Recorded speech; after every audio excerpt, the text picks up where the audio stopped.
You know, Alaska's ranked 50th out of 50 for barbecue.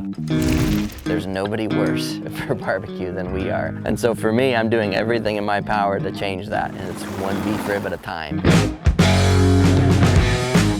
Hey, I'm Ben, and today I'm making beef ribs and surprising some good friends of mine. Welcome to Twisted's, the grill next door. The first thing we're gonna do is glove up. We're gonna be dealing with cold meat, hot fire, and sharp knives. This is beef plate ribs, also called the 1-2-3 cut, right there on the animal, just below the brisket. If you're thinking about the hierarchy of meats, which is fun to think about, in my mind, you've got brisket and then beef ribs right above it. Just kind of clean up the corners, look for anything that's hanging off. I'm just gonna make a quick X on the back, and that's gonna give me everything that I need. I started cooking outside just for my family because that's what most guys do. And then I saw a video on brisket and it kind of lit a spark in me to just, let's start doing this. We'd invite the neighbors over and I'd cook for them, and then the next weekend they invited their friends. And it got to the point where everybody that was there was just telling me to hang up the 9 to 5 and go full tilt with this. So we quit the job and I sold the house and we bought our food trailer, and it's turned out to be the best move I've ever made. And people always say, don't put all your eggs in one basket, but to that I just respond like, how cool is your basket? I mean, how much do you believe in it? For seasoning, use whatever you like. This is one that I really enjoy. It's just your simple salt, pepper, and garlic. The more pepper you get on there, the more smoke is gonna be attracted to this, and the better bark you'll build. So we made these beef ribs today for my buddy Kyle and his family. Last winter, we had this terrifying windstorm that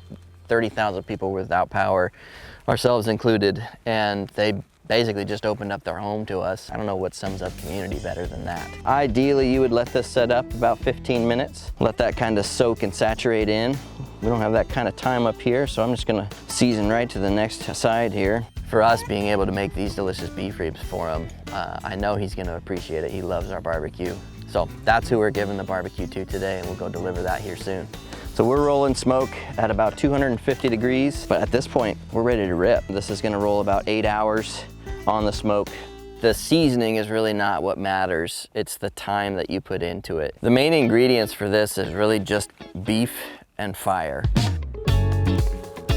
I have to classify the fire as an ingredient because where you're getting your smoke from really determines a lot of your flavor. I've got everything indirect, so all of my fuel is actually on the right-hand side. That's gonna let that smoke permeate through the whole thing. You just don't want that fire directly on the meat. You're not trying to make a steak. We're trying to cook this low and slow.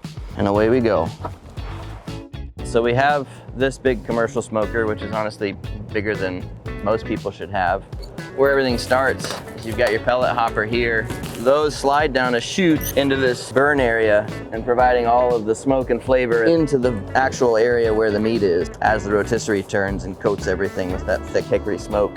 Oh yeah, that guy is looking about perfect. Which I was taught is good enough.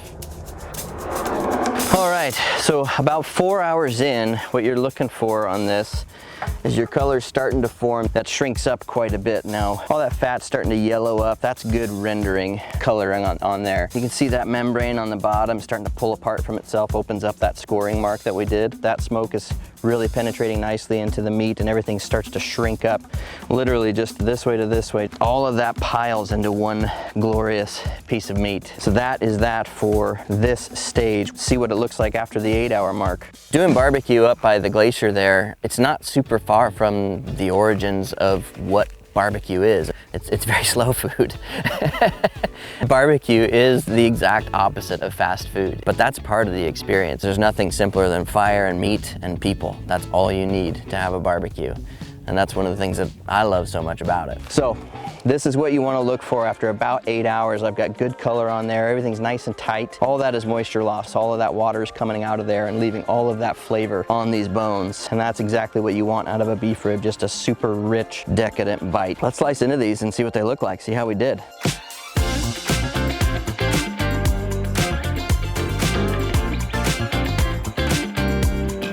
Living in Alaska, community is paramount. When the weather can do whatever our weather does, whether it's snow or sleet or rain or hail or extreme wind, it's a big deal to have a group of friends that are willing to carry the load for you. So for me, cooking for my friends it was the best thing I can think of in order to, you know, honor what they were doing for us. It's the best way that I know how to repay them using the skill sets that I have available to me.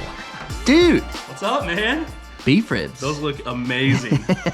They've been on quite the adventure today. Yeah, I believe it. So appreciate you guys. Yeah, of course. Community first. You guys nailed it. Helped us out when we needed it. We love y'all. Love you too, man. Thank you. Enjoy. This is my best. So here, enjoy it. And that's the fun of it. And yeah, the beef rib is far and away my favorite cut of meat. And I don't think there's a whole lot of people that you'll find that'll argue that, honestly. It's amazing. This was Twisted's The Grill Next Door. Thanks for watching. Don't forget to like and subscribe.